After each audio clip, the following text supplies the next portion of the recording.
Hi, I'm Emilio. I'm a program manager at Google. Right now, lots of people are looking for ways to learn new job skills. That's why we created Google Career Certificates, an online training program for fast-growing fields like IT support, project management, data analytics, user experience design, and more. You don't need any prior experience, and you can be job ready in about 6 months. So put your skills to work. Go to grow.google/certificates. Support for this podcast comes from Invent Together. I bet you didn't know that inventing activity by Black inventors peaked in 1899, and it has never recovered. Black and Hispanic college graduates patented half the rate of white college graduates. That's just one of the reasons why you need to know about Invent Together. When our patent system gets more diverse, our nation will get stronger and more successful. Find out how you can help diverse inventors and unleash economic opportunity at inventtogether.org.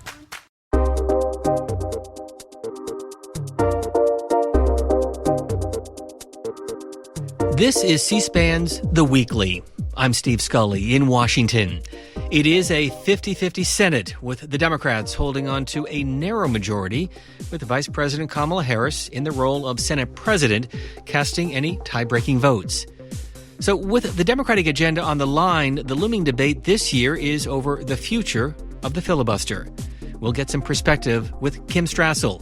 She's a columnist for the Wall Street Journal and a member of the editorial board.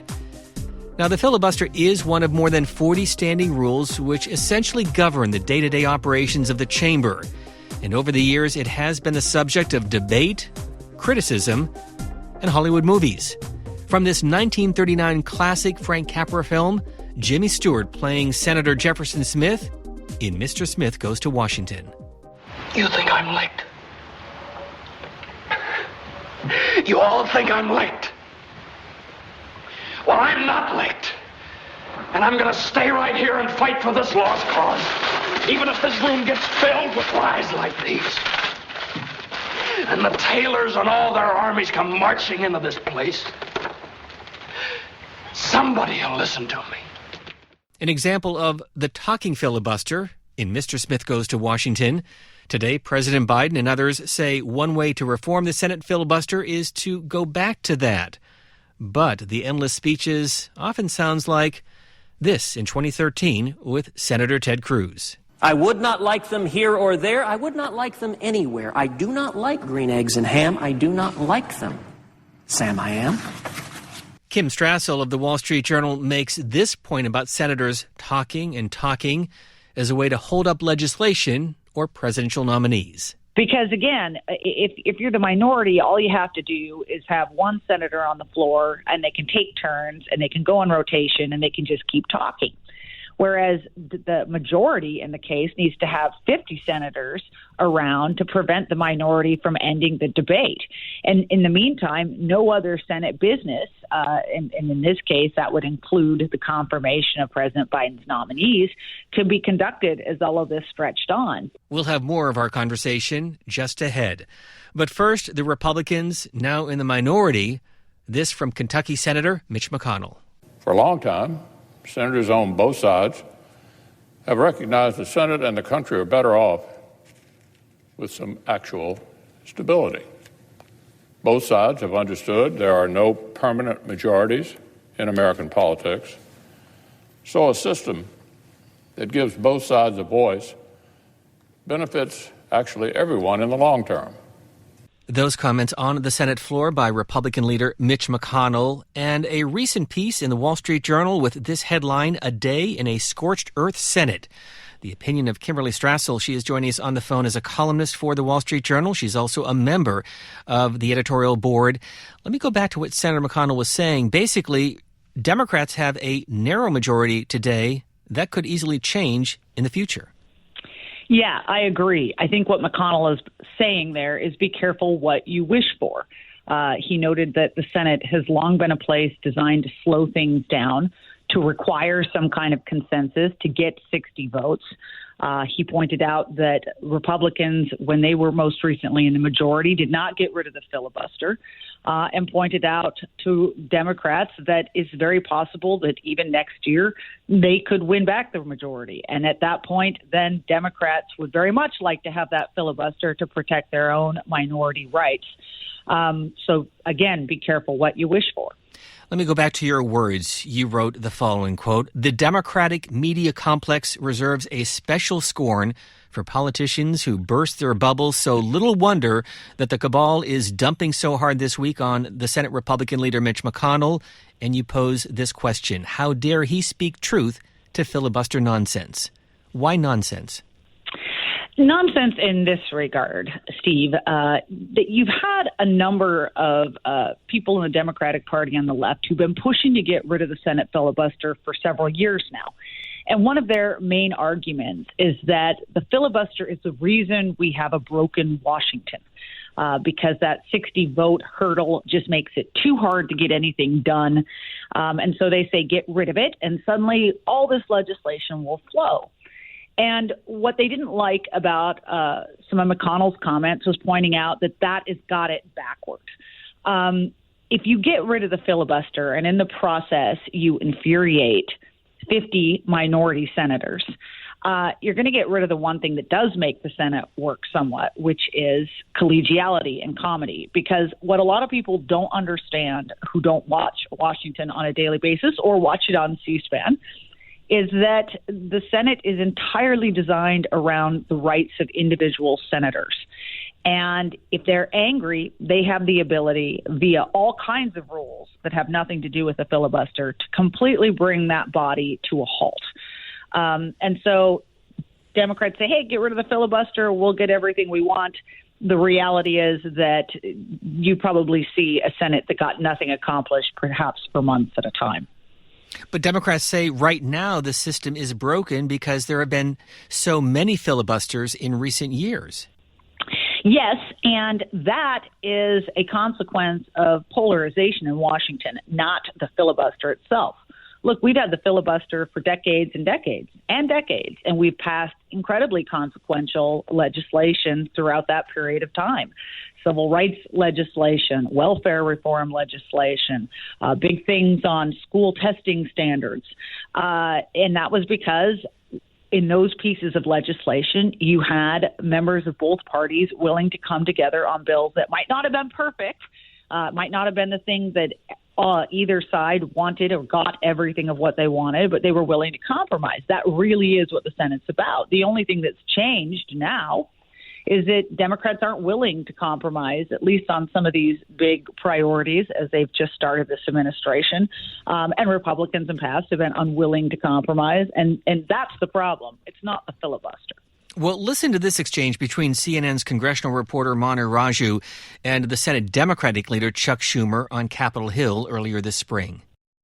Senator, when you were in the minority, you joined plenty of efforts to filibuster legislation. So was it okay for you to join those efforts? And secondly, are you willing to live in a minority, assuming when you're in the minority again sometime, let me answer your question. Give up that potent tool? The big difference is that we were always willing to negotiate in a bipartisan way. Mitch McConnell isn't. The bills he puts on the floor, even when he calls them bipartisan, aren't, like the first CARES bill, like the policing bill. There's no discussion. No discussion. We are sitting down. I am encouraging my colleagues to sit down with Republicans and move forward. There's a big difference in how we're conducting things and the way they're conducting things. And we're going to put these bills on the floor. We're going to see votes on them. So I believe, as I said, we need big, bold action. And we will figure out the best way to go. Everything's on the table. That's all I'm going to say to you. So as you hear that from Senator Chuck Schumer, what's your reaction? Well, look, I think most people, rational people, would look and somewhat laugh at that comment, obviously, and certainly Republicans would. We just had a $1.9 trillion COVID bill. Republicans put up their own offer of $600 billion. They requested to go meet with the White House. They did at least get a hearing.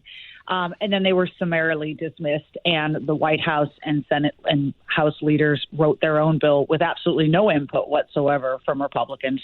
And I think, as you heard Manu Raju trying to follow up there, pointing out, well, where's your outreach and working with Republicans on this voting changes bill that you want to put through, or with gun legislation? There's no party has a monopoly on a lack of bipartisanship.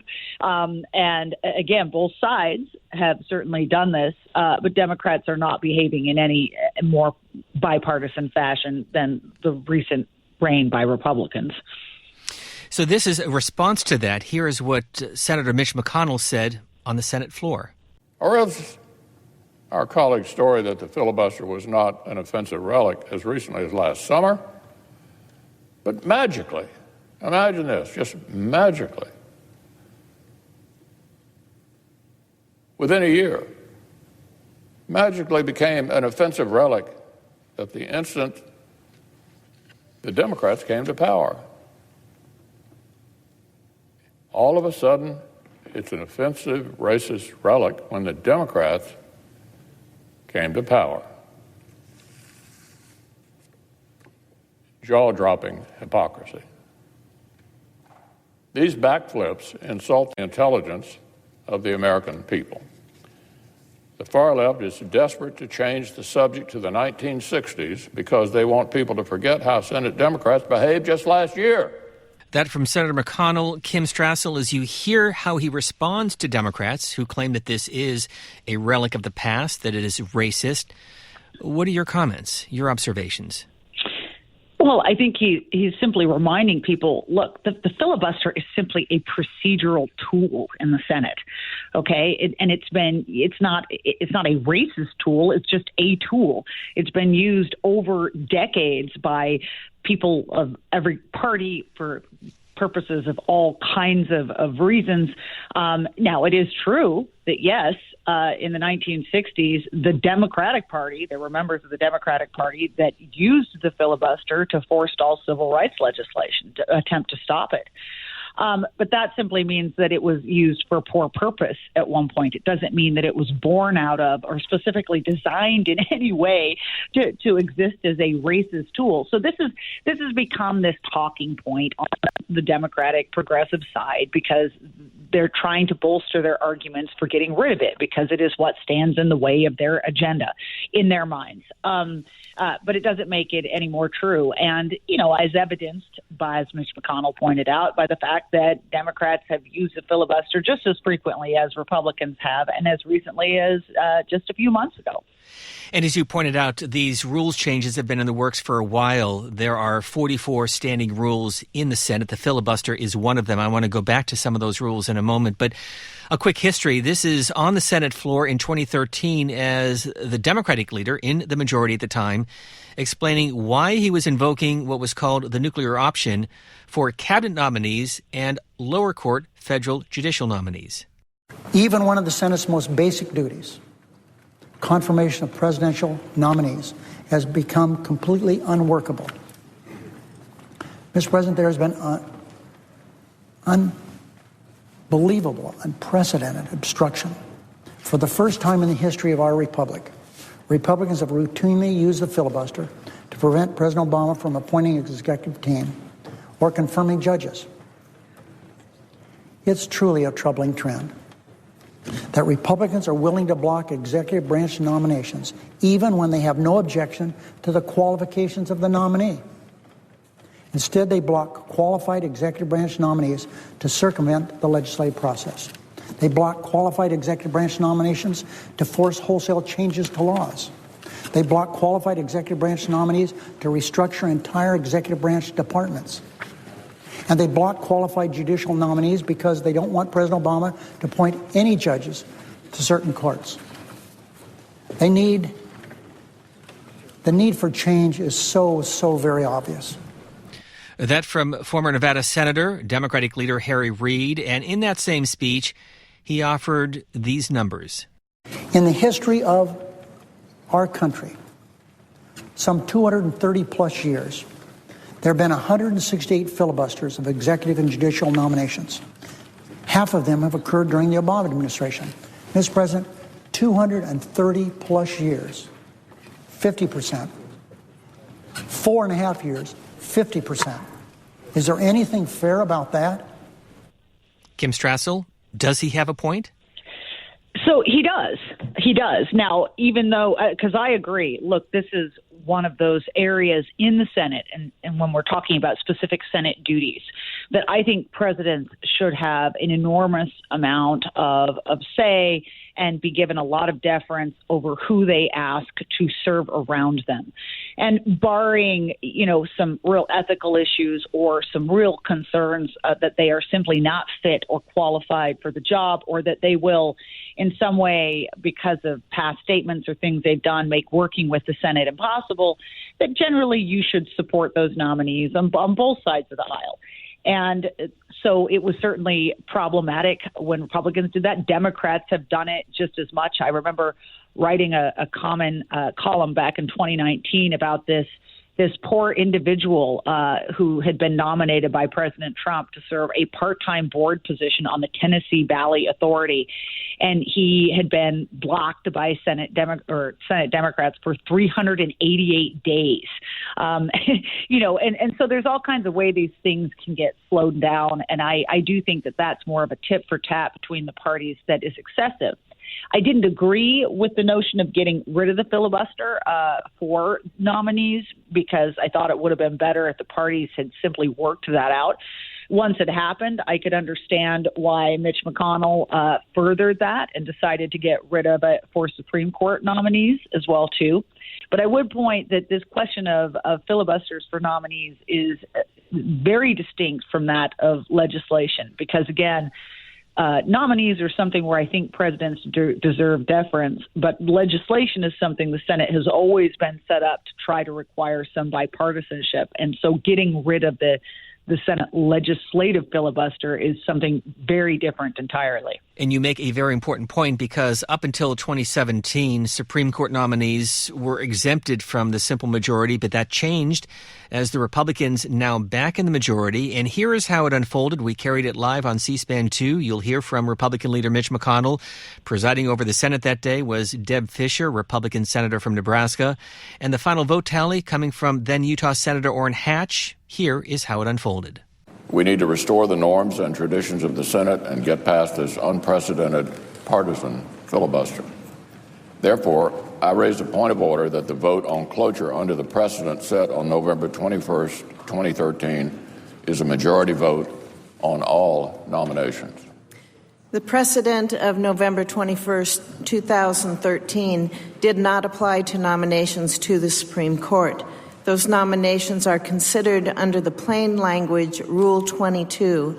The point of order is not sustained. I appeal the ruling of the chair. Final vote is 55 yeas, 45 nays.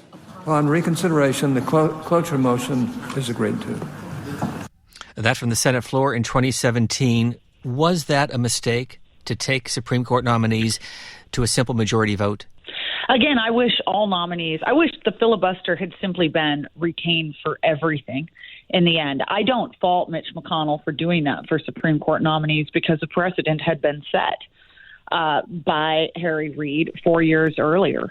But that is why I think that I really wish Harry Reid had never done that, because for those of us who were watching at the time, it was always incredibly clear that once you went through getting rid of the filibuster for lower court nominees and presidential nominees, and once you extended it to the Supreme Court, that the next question was always going to be getting rid of it for the legislative filibuster, and that the pressure would build and build.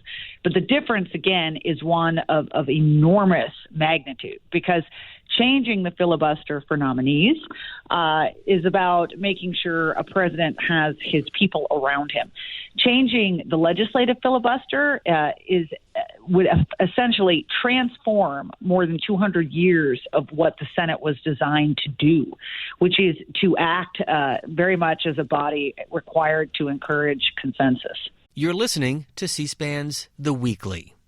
We'll be right back. Having your own home is awesome, but it's also a lot of work. The good news? Finding help for your projects is easier than ever. Introducing Angie, the app that puts all your home care needs at your fingertips. Need a pro to fix that emergency leak? Maybe find someone to build a deck, or even set your seasonal tasks on autopilot. Angie can handle all that and more. Expert pros, hundreds of home projects, clear pricing, and the easiest way to book and pay in seconds. This is Angie, your home for everything home. Download the app today. Let's talk about the Senate as an institution, because in your column, which is available at WSJ.com, and for those who watch C-SPAN 2, they're familiar with these terms: unanimous consent, morning business, quorum calls, points of order, all part of the rich tradition, the history of the U.S. Senate. Is that changing? Well, I think the important thing with regards to this filibuster debate is that the vast majority of it is not changing. And that is one of the problems that Democrats have were they to get rid of the filibuster. Because you mentioned earlier, Steve, those 44 standing rules of the Senate, and the filibuster is only one of those. If you look at the other 43, and there's a great Congressional Research Service report talking about the history of the Senate and explaining this, those other 43 rules are almost all designed to enhance the rights of individual senators at the expense of the powers of the majority. And this goes back to my point about the reason we give individual senators that power, too, is because the Senate is designed to work on consensus. And when you give individual senators power to slow things down, it requires everybody to work a little harder to get buy-in and to get people on board. If you've created a completely partisan and angry environment by getting rid of the filibuster, all it does is inspire all of those senators to exercise those rights, which has the ability to completely shut down the Senate's ability to work. Do you think if Democrats get rid of the filibuster, that it basically will make the Senate an extension of the House of Representatives? That's the institutional problem. Like, let's take away the things I just said about the ability of individual senators to shut things down. That's a procedural question. But in terms of the institution itself, its function and its role in American politics, absolutely. What you are fundamentally doing is essentially creating the Senate to be a kind of version of the Parliament in the United Kingdom. It would also operate on a majority rule status like the House. And it would mean that you basically, whatever party won a majority, and if they won it on both sides, their agenda would be automatically imposed.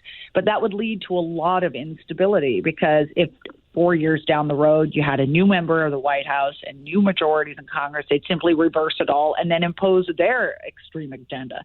The Senate's been the only thing in American politics, that in the courts, that tends to guard against that kind of radical change. And we would be getting rid of that. It would fundamentally change America. And, of course, as you point out in your column, two key Democrats that you're keeping an eye on, West Virginia Senator Joe Manchin and Arizona's Senator Kyrsten Sinema. What are you looking at from those two? Well, they have both been very consistent, which is kind of remarkable and impressive, because they are just getting pummeled by activists and their parties and outside groups that want them to cave and agree to get rid of the filibuster. Because here's how this works for anyone who's not aware. You would need 51 votes to change that Senate standing rule on the filibuster. And because Senate Democrats have exactly 50 seats at the moment, 51 if you get the tie-breaking vote from Kamala Harris. They can't do it unless they've got every single member on board. And both Manchin and Sinema have said no. They both have stressed the fact that they believe in protecting the minority rights. They seem to be signaling that they're concerned about the day when Democrats may be back in the minority. They've talked a lot about this institutional question, about how it would fundamentally change American politics.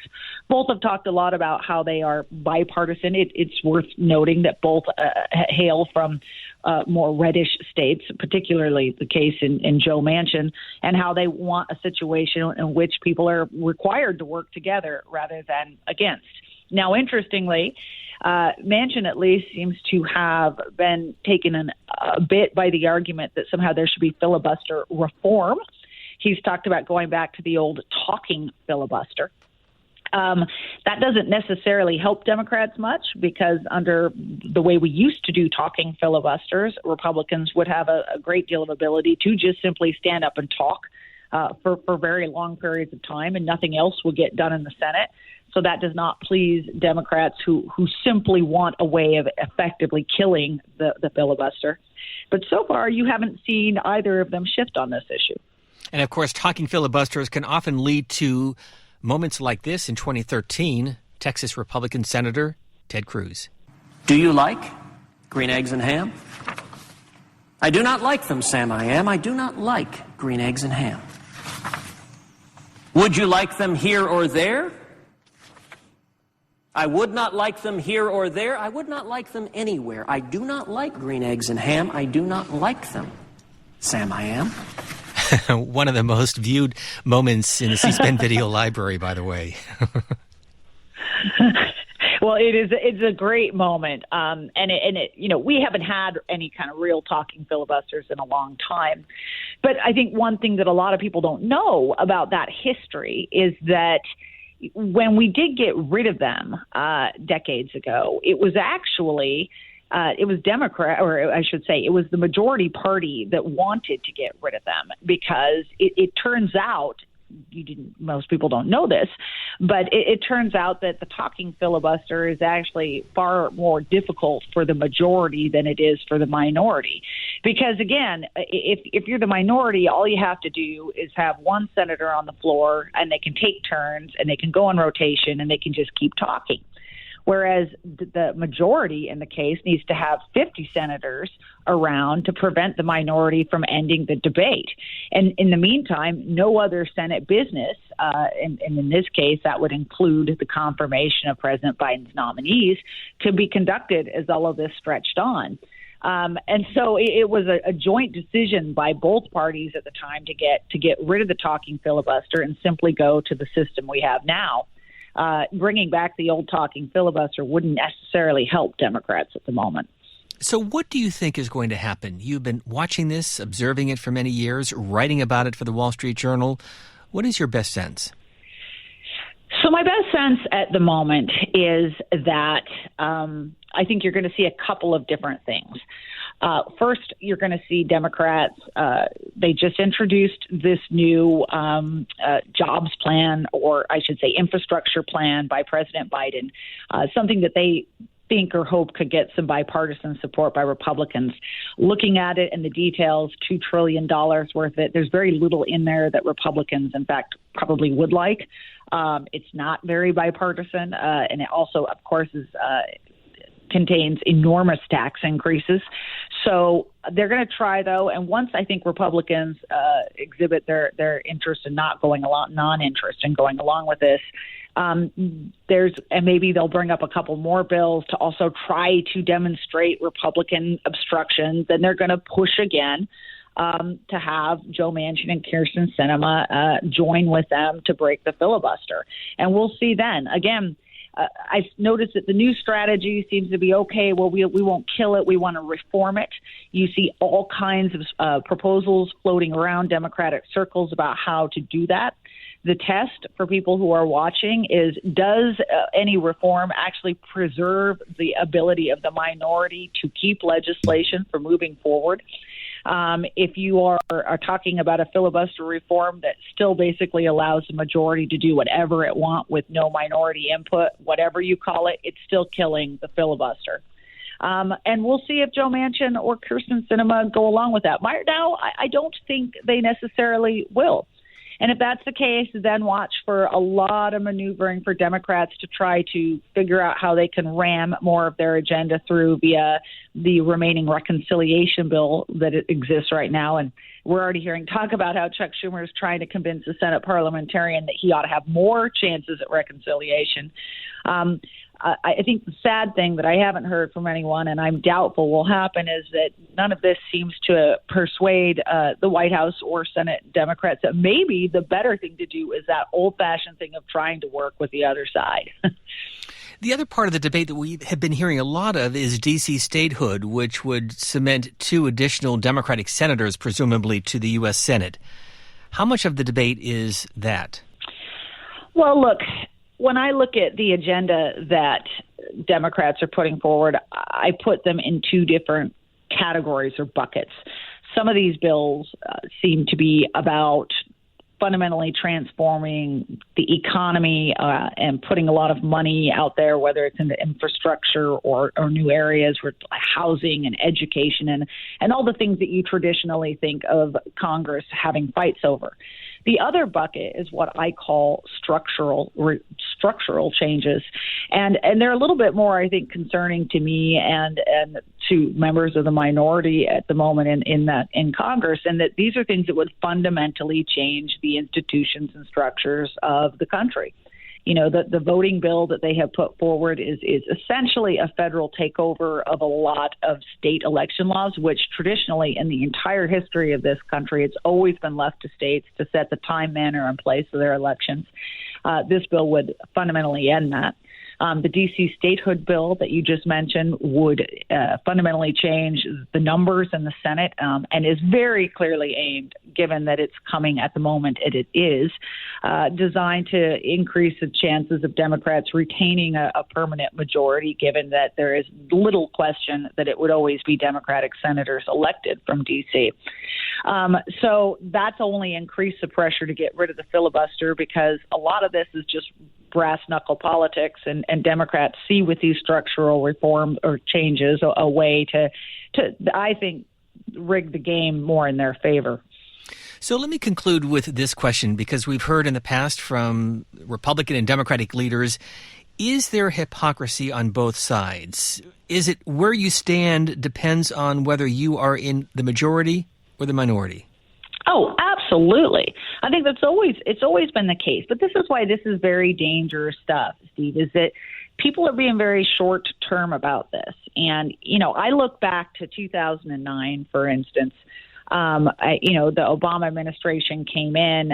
They were very aggressive. They didn't think about the consequences. They pushed through a lot of legislation that was extremely controversial out there with voters, whether it was the big stimulus bill or the president's health care bill.